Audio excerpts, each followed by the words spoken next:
Sa nakikita niya ngayon, malago ang mga pananim nito. Halatang alagang-alaga ito ng ginang. Biglang kumunot ang noo niya nang makita niyang lumilingalingal si Daphne na para bang may hinahanap. Inuwanan kasi ito ni Aling Nita dahil nagtungo ang huli sa kinaroroonan ng mga tanim nitong papaya. Naiinis siya dahil napakaikli ng suot nitong short ngayon.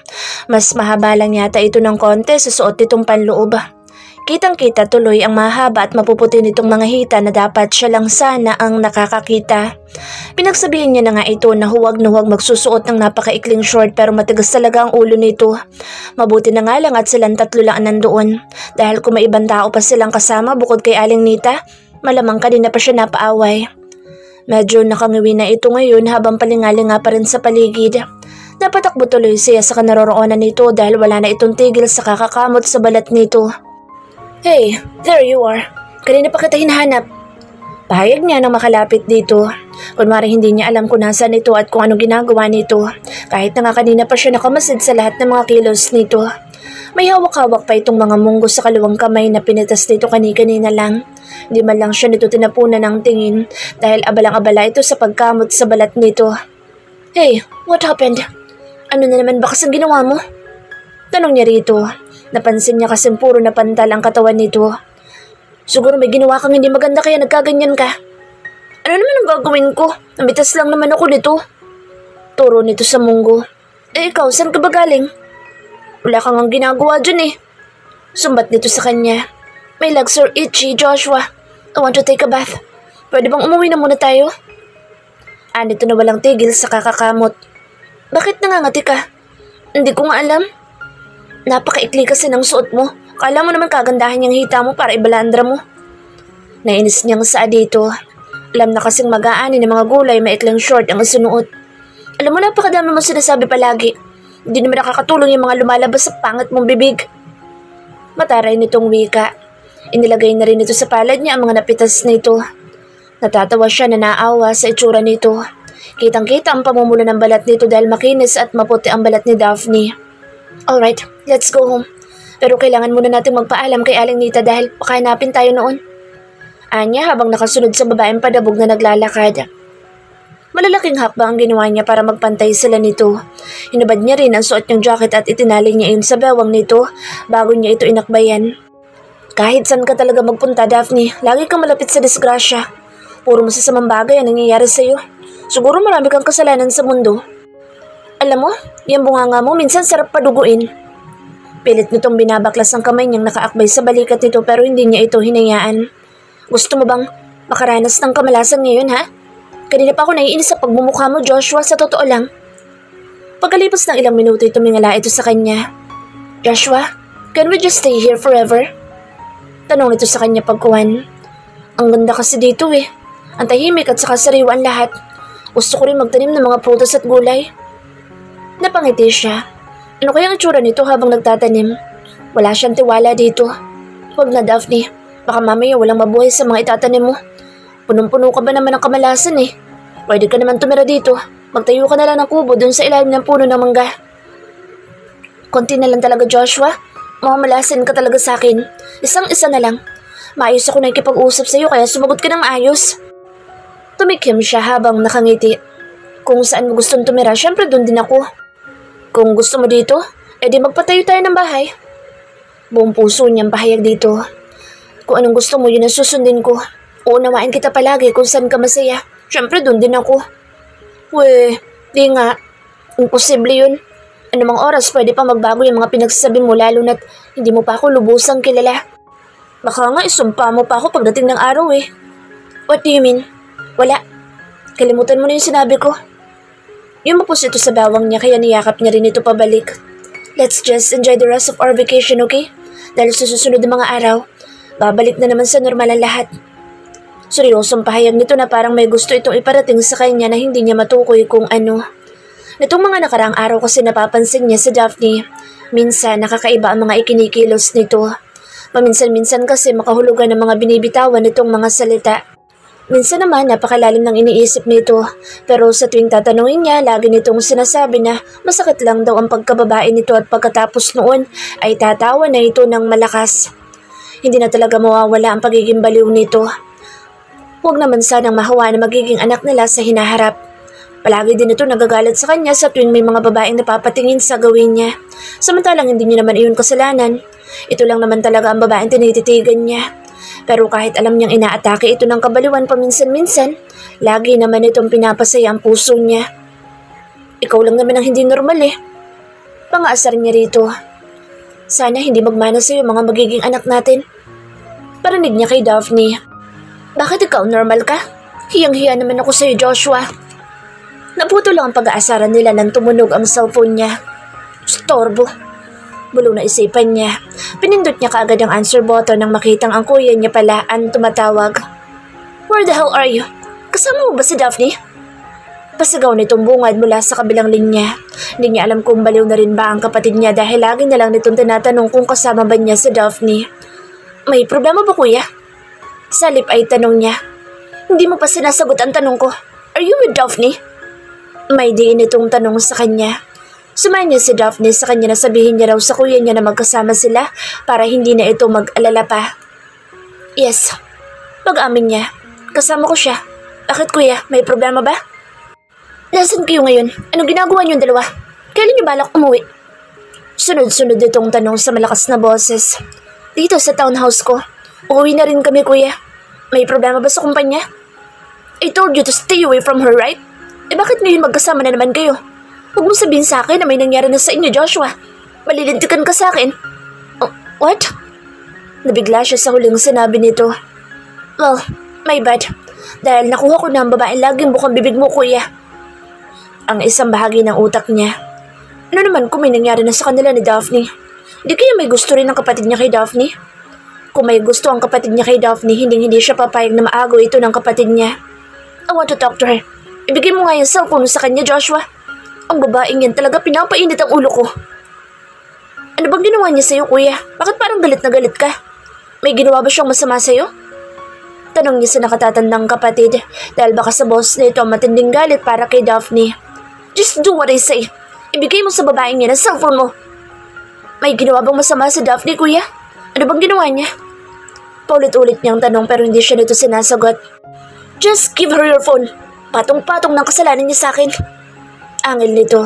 Bago pa man niya iabot kay Daphne ang cellphone niya ay marahas na nitong hinablot iyon at pagkatapos ay lumayo ito sa kanya ng ilang metro. Nang bumalik si Daphne parang pinagsakluban ang mukha nito ng langit at lupa. Tumingala kasi ito at pagkatapos ay napabuga pa ng hangin. May problema ba?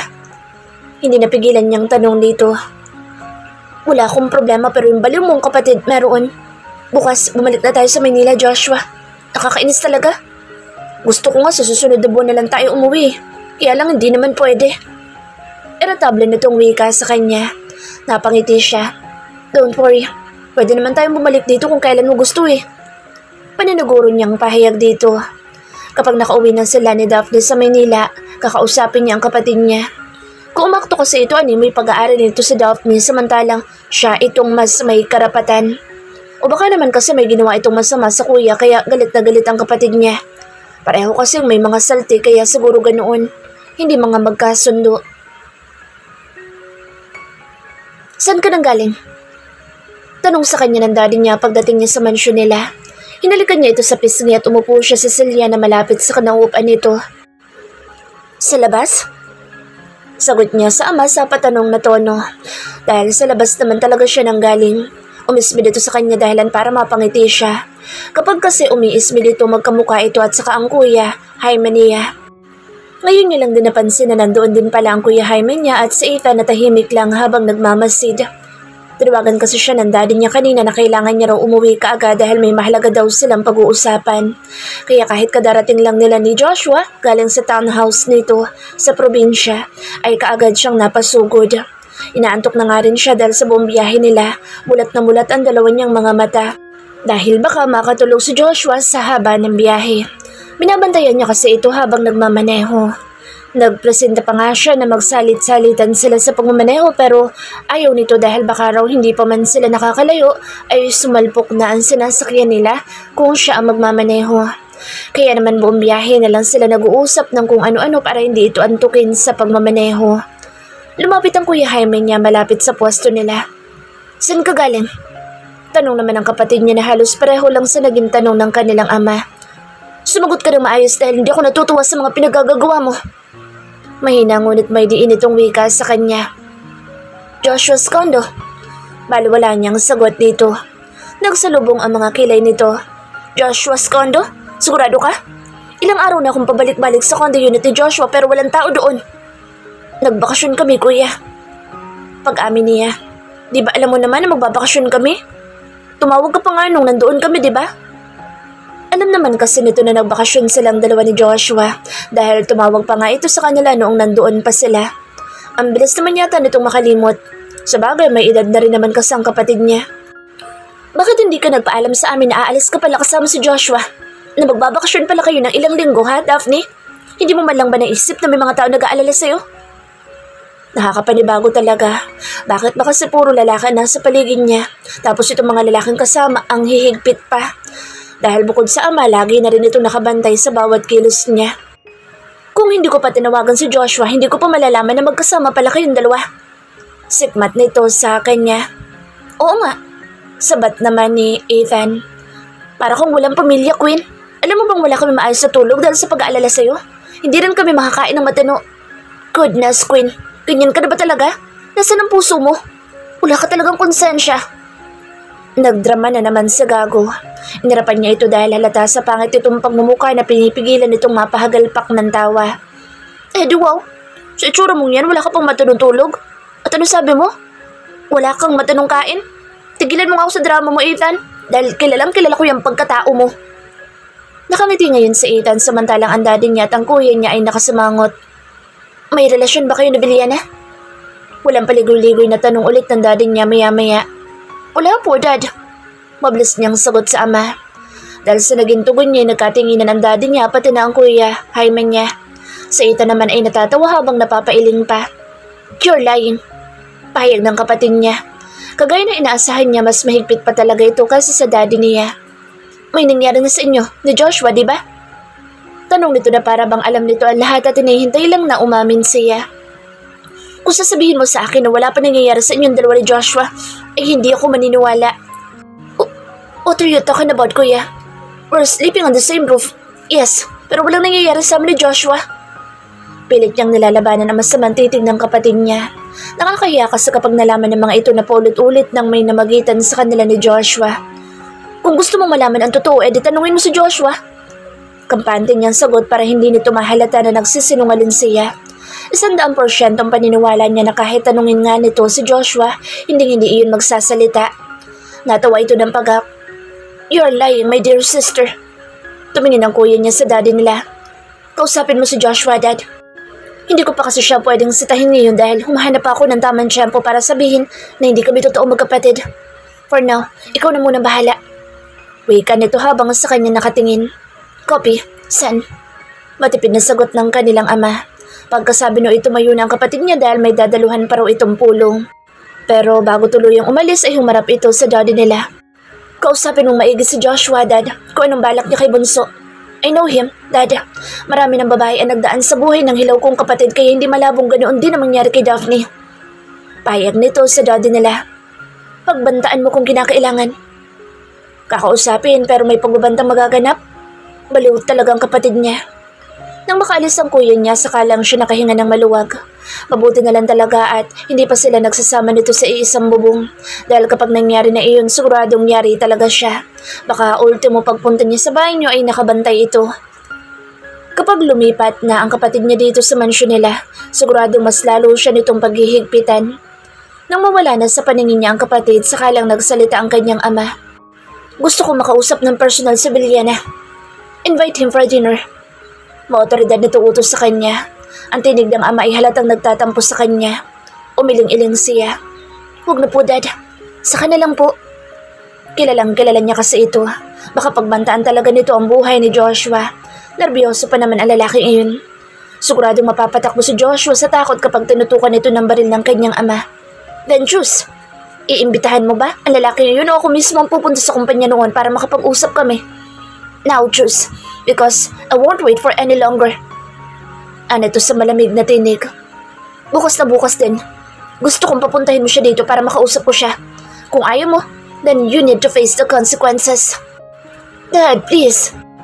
Kapag kinausap mo siya, malalaman niya ang totoo kong pagkatao. At kapag nangyari yun, magagalit yun sa akin. At isa pa, malalaman din niyang mayaman tayo. Then tell me the truth. May nangyari na ba sa inyo na lalaking yun o wala? Marami na nangyari sa pagitan namin pero hindi po yun katulad ng iniisip niyo. Pagsasinungaling niya. Alam nga naman kasing aminin niya sa daddy niya na paulit-ulit nang may nangyari sa kanila ni Joshua. Lalo na't matama na nakikinig si Ethan sa usapan nila. Sir Steele, may tawag po kayo sa telepono. Imporma na isa sa mga kasambahay nila. Okay, sige. Bago tumayo ang daddy niya ay umiling-iling ito habang nakatingin sa kanya. Bukas gusto ko siya makausap. And don't try to stop me, Daphne. Dahil alam mo kung ano mga kaya kong gawin. Dad, kapag kinausap niyo siya, malalaman niya ang totoo kong pagkatao. I'm not yet ready, Dad. Fine. Kakausapin ko lang siya kung anong plano niya sa inyong dalawa. At hindi niya rin malalaman ang totoo mong pagkatao kung yan ay kinatatakot mo. Anong plano? Wala kaming plano, Dad. At saka anong plano tinutukoy mo? Kung ano man sinasabi sa'yo ni Kuya, kalimutan mo na lang yun, Dad. Question niya rito. Gusto kong makausap ang Villana na iyon, period. Matigas nitong wika bago ito umalis para sagutin ang tawag. Napabuga siya ng hangin dahil sa mga sinabi ng kapatid niya at ng daddy niya. Parehong-pareho talaga ang ugali ng dalawa. Ngayon, dalawa na lang sila ni Ethan na naiwan. So, what's your plan now? Tanong nito sa gitna ng katahimikan. Nagkibit-balikat siya. Wala. Napahilot siya nang wala sa oras sa sarili niyang sentido. Paano wala? Lagot ka kay Tito Quinn. Kaya kung ako sa'yo, sabihin mo na kay Villana na gusto siyang makausap ng daddy mo dahil kung hindi. Umakto pa si Ethan na ginilitan ang leeg nito sa pamamagitan ng mga daliri. Alam mo na ang mangyayari. Siguradong tatakbo ng milya-milya ang lalaking iyon kapag nakita nitong may dalang baril ang daddy mo. Yun na nga eh. Napabaling siya kay Ethan. Tumatawa ito pero malungkot ang mga mata. May problema ka ba, Ethan? Medyo. Anong problema mo? Usisa niya. Wala ka sigurong pambiling pagkain, no? Nasobrahan ka kasi sa pagtitipid. Meron kasi akong babaeng nagugustuhan. Pagtatapat nito. Oh, tapos? Ayaw sa'yo dahil kuripot ka? Panguhulan niya. Sinamaan siya nito ng tingin. Lagi ko kayang nililibre ng lugaw yun na may kasamang itlog at tokwa. Yung paborito natin? Umaga, tanghali at gabi nililibre ko siya, Queen. Sa madaling salita, napurga ang babaeng nagugustuhan mo. Paano ba naman kasi? Lugaw lang ang kaya mo. Kuripot ka kasing animal ka. Bastard ka na. Ganun ba, Ethan? Mali ka. Ang sabi ng mga magulang niya, nangangayayat daw ang anak nila simula nang makilala ako. Seryoso nitong wika pero natatawa siya dahil sa mga sinasabi nito. Dalawa lang yan, Ethan. Una, nangangayayat ang anak nila dahil gutom ang inaabot sa'yo. Ang pangalawa naman, kaya siguro nangangayayat ang babaeng yun dahil sa sobrang pag-iisip sa'yo. Pero dahil kilala kita sa tingin ko ang dahilan ng mga magulang noong babae, ay yung una kong sinabi. Mapangusga ka talaga kahit kailan, Queen. Bakit, hindi ka ba nabubusog? Hindi ba nakakabusog ang lugaw? Pangahamon nitong tanong sa kanya. Nakakabusog, syempre. Ang masama lang doon, dahil sa sobrang kakuriputin mo, pinurga mo na yung tao. Ako nga sumusuko sa'yo eh. O diba? Matalik mo pa akong kaibigan. Masarap ka maging kaibigan, oo.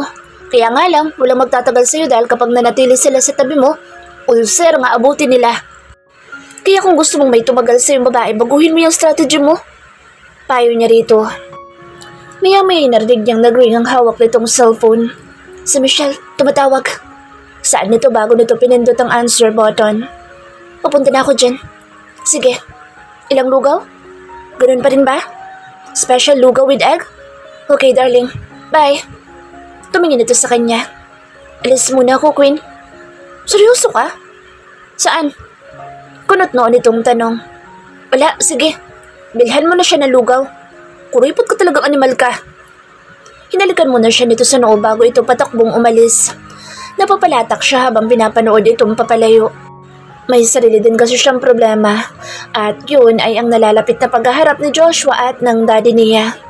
Laglag ang mga balikat na umakyat na lamang siya sa sarili niyang kwarto matapos nilang mag-usap ni Ethan. Ano kaya mangyayari kapag nag-usap na si Joshua at saka ang daddy niya? Ito kasing Kuya Jaime niya panay ang sul-sul sa daddy nila eh. Hindi pa naman mukhang magsasaka ang ama niya kagaya ng paulit-ulit niya ikinukwento kay Joshua. Joshua, pupunta nga pala ako sa grocery store mamaya. Paghingi ni Daphne ng permiso sa kanya. Nakaupo siya ngayon sa sofa habang nagbabasa ng magazine. Nakapagtataka talaga ang mga ikinikilos nito dahil parang ibang tao na ang kasama niya sa araw-araw. Napakasipag din itong maglinis. Minsan kahit katatapos lang nito maglaba, gusto na ulit nitong maglaba dahil baka raw matambakan na naman ito ng labahin. Dati ayaw na ayaw nito mag-grocery pero ngayon ito na mismo ang nagpipresenta sa kanya. Ayon sa balita, may paparating daw na bagyo kaya kailangan natin mag-imbak ng maraming pagkain. Dagdag pa nito habang pinupunasan ang center table na nasa harapan niya. Alright, ikaw na bahala. Tipid niyang wika dito habang nakangiti. Ngumiti rin itong pabalik pero napansin niyang parang namumutla ito. Are you okay? Nag-aalala niyang tanong dito. Yes, bigla lang sumakit ang ulo ko.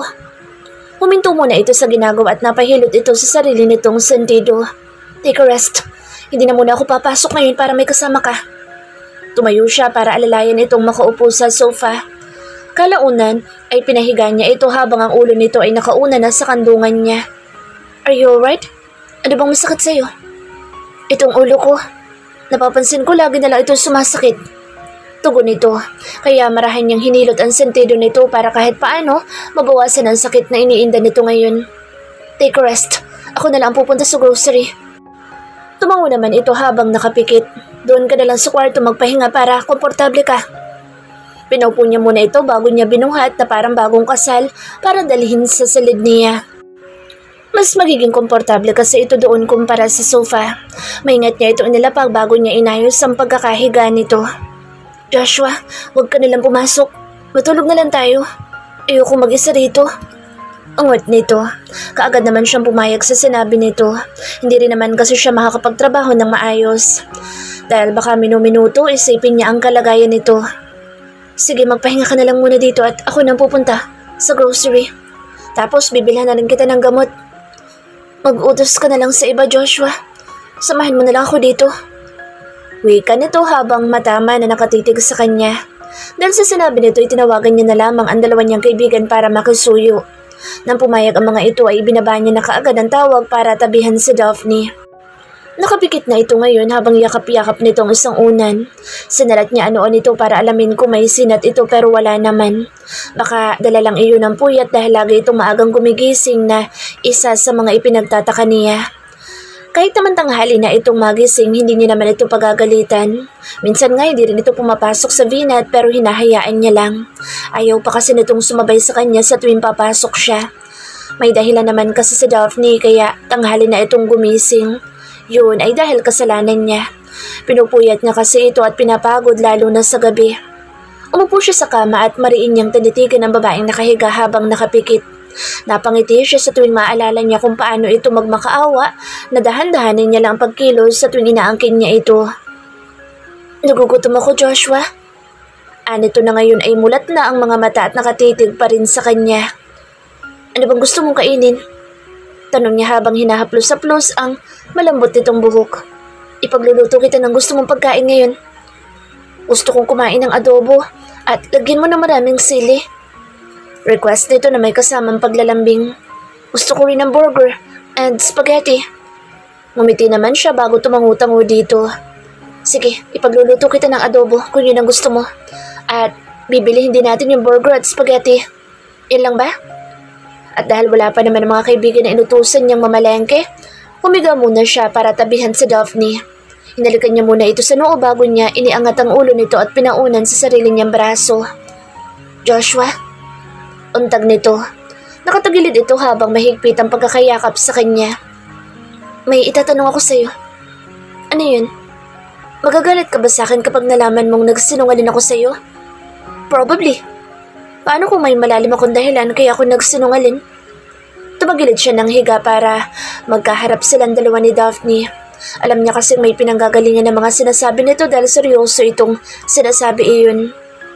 Ang pinakaayaw ko sa lahat ay yung mga taong sinungaling, Daphne. At saka, bakit ka nagsinungaling? Anong dahilan mo? Why didn't you tell me? Napaiwas ito ng tingin. Wala. Anong wala? Wala naman ako sekreto.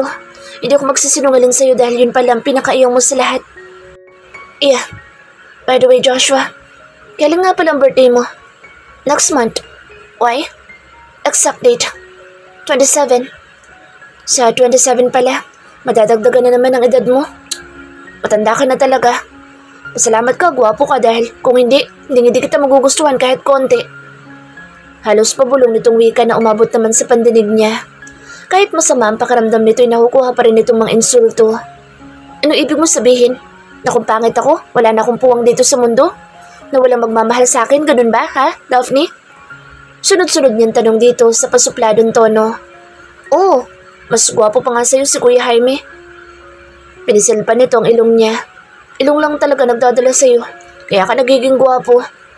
Ah, yung mata pa pala, na medyo nakakaakit. Hindi niya alam kung pinupuri ba siya nito o iniinsulto. Akma na sana siyang aalis sa tabi nito kaya lang niyakap siya nito sa leeg kaya halos masakal siya. Binibiro lang naman kita eh. Ang arte mo naman. Anito habang tumatawa. Sana lagi na lang tayong ganito eh, no? Yung walang away at walang tampuhan. Kung sakali magagalit ka sa akin pagdating ng panahon, sana saglit lang mawala yung galit mo. Basta, huwag ka lang magsisinungaling at magtataksal sa akin. Yun lang ang hiling ko sa darating na kaarawan ko. Siya nga pala, Joshua. Gusto ko palang makilala ng daddy ko. Pag-iiba nito ng usapan. When? Tomorrow, I think. Mabait ba ang papa mo? Ngumawi ito sa naging tanong niya. Isa lang ang masasabi ko. Mabait yun at walang katulad. Kaya maganda ka. Nakaramdam siya ng saya sa mga oras na iyon. Dati kasi misteryosa ang tingin niya kay Daphne pero ngayon, hindi na. Unti-unti na kasi nitong ipinapakilala ang sarili nito sa kanya. Ngayon naman makikilala na niya ang ama nito. Ilang oras din silang magkayakap nito bago ito tuluyang igupo ng antok. Napangiti siya nang wala sa oras dahil ang bilis nitong makatulog. Inayos niya ang ilang hibla ng buhok na bahagyang humarang sa maganda nitong mukha. Daphne is not the sweetest girl he knew. Hindi kasi ito madalas maglambing sa kanya pero napakaselosa. Sa simpleng pagsaselos nito sa mga babaeng napapatingin sa kanya ay nagdudulot na iyon ng kasiyahan sa puso niya. Ilang oras na ang nakalilipas pero nakatitig pa rin siya sa mukha nito. Iniisip niya kung magkakaanak sila ni Daphne, sana hindi makuha ng mga magiging anak nila ang ugali nito. Kapag nagkataon kasi baka araw-araw silang ipatawag ng guidance kung mamamana nitong ugali ni Daphne. Hindi pa sana siya tatayo kung hindi niya lang narinig na tumunog ang doorbell. Siguradong si Nick at Vince ang nasa labas. Napilitan siyang tumayo para pagbuksan ng mga ito.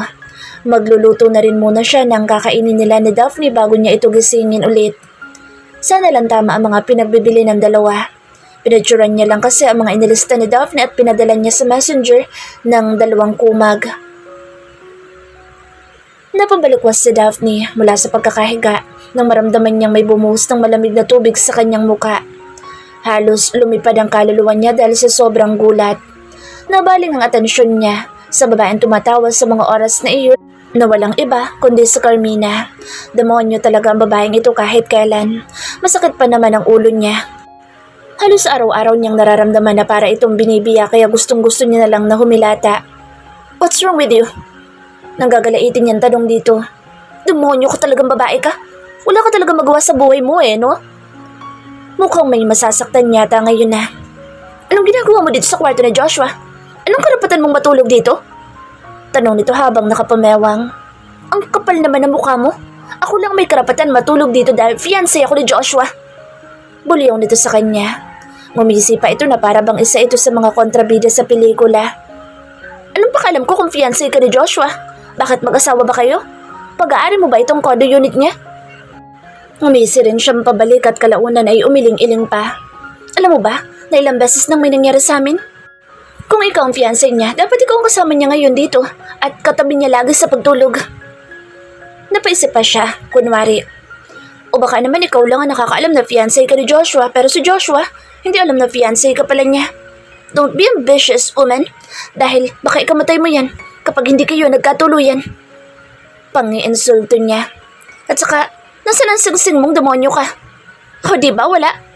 Ambitious ka lang talaga. Demonyo ka. Siguro, inaakit-akit mo si Joshua. Ibinigay mo yung katawan mo sa kanya kapalit ng pagpapatirin niya sa'yo dito sa kondo niya. Galit na anito sa kanya habang nakakuyom ang mga kamao nito. Ikaw ang ambisyosa sa ating dalawa at hindi ako. Sabagay, mas mahirap ka pa pala sa daga kaya lahat ginagawa mo. Makaangat ka lang sa buhay. Gold digger! Tumawa siya ng malakas na ngayon ay prende nang nakaupo sa ibabaw ng kama. Ganun talaga. Ang bilis ng bumigay ni Joshua eh. Sabi niya habang napapailing. And the way he moans, I love it. Hindi ko maipaliwanag ang kakaibang sarap sa tuwing nagtatali kami. And after we had sex, he always says that he loves me. How about you, Carmina? Did he say he loves you after he do you? Alam ko maluwag na yan. Base sa itsura mo. Kaya nga siguro ayaw na sa'yo ni Joshua because you can satisfy him in bed. Alam niyang below the belt na mga sinasabi niya pero hindi siya papayag na tapak-tapakan ng kung sino-sino lang. Pwede naman siyang gisingin nito sa maayos na paraan. Bakit kailangan pang gisingin siya nito sa pamamagitan ng pagbuhos ng malamig na tubig sa muka? Nalilisik na ang mga mata nito ngayon pero nanatiling nakatikom lang ang bibig. Pinapatay na siguro siya nito sa pamamagitan ng isip. Bakit? Nasasaktan ka ba sa mga nasabi ko? Masakit ba? Ganoon naman talaga eh. Ang katotohanan na hindi ka mahal ng taong mahal mo ay talagang napakasakit. How dare you, you asshole! Sigaw nito na akma pang susugod sa kanya. Anong gusto mong palabasin ngayon? Na ikaw mahal niya? Ang taas naman yata ng tingin mo sa sarili mo. Base sa ekspresyon ng mukha nito ngayon mukhang handang-handa itong makipagbasagan ng mukha. Tanungin mo siya para malaman mo ang sagot. Kaya lang, wag na pala dahil baka lalo ka lang masaktan. Bilang isang babae kasi, napakasakit talaga na ikaw lang ang umaasa. Tapos yung lalaki mahal mo, sa iba nagpapakasasa. Ayaw palang insultuhin pero lagi itong nag-uumpisa ng gulo. Patakbo siya nitong sinugod pero bago pa man lumapat ang palad nito sa pisngi niya, ay mabilis siyang nakailag. Mabilis siyang tumayo at ninisian ito. Kapag hindi siya nakapagtimpi, manghihiram na talaga ito ng mukha sa aso.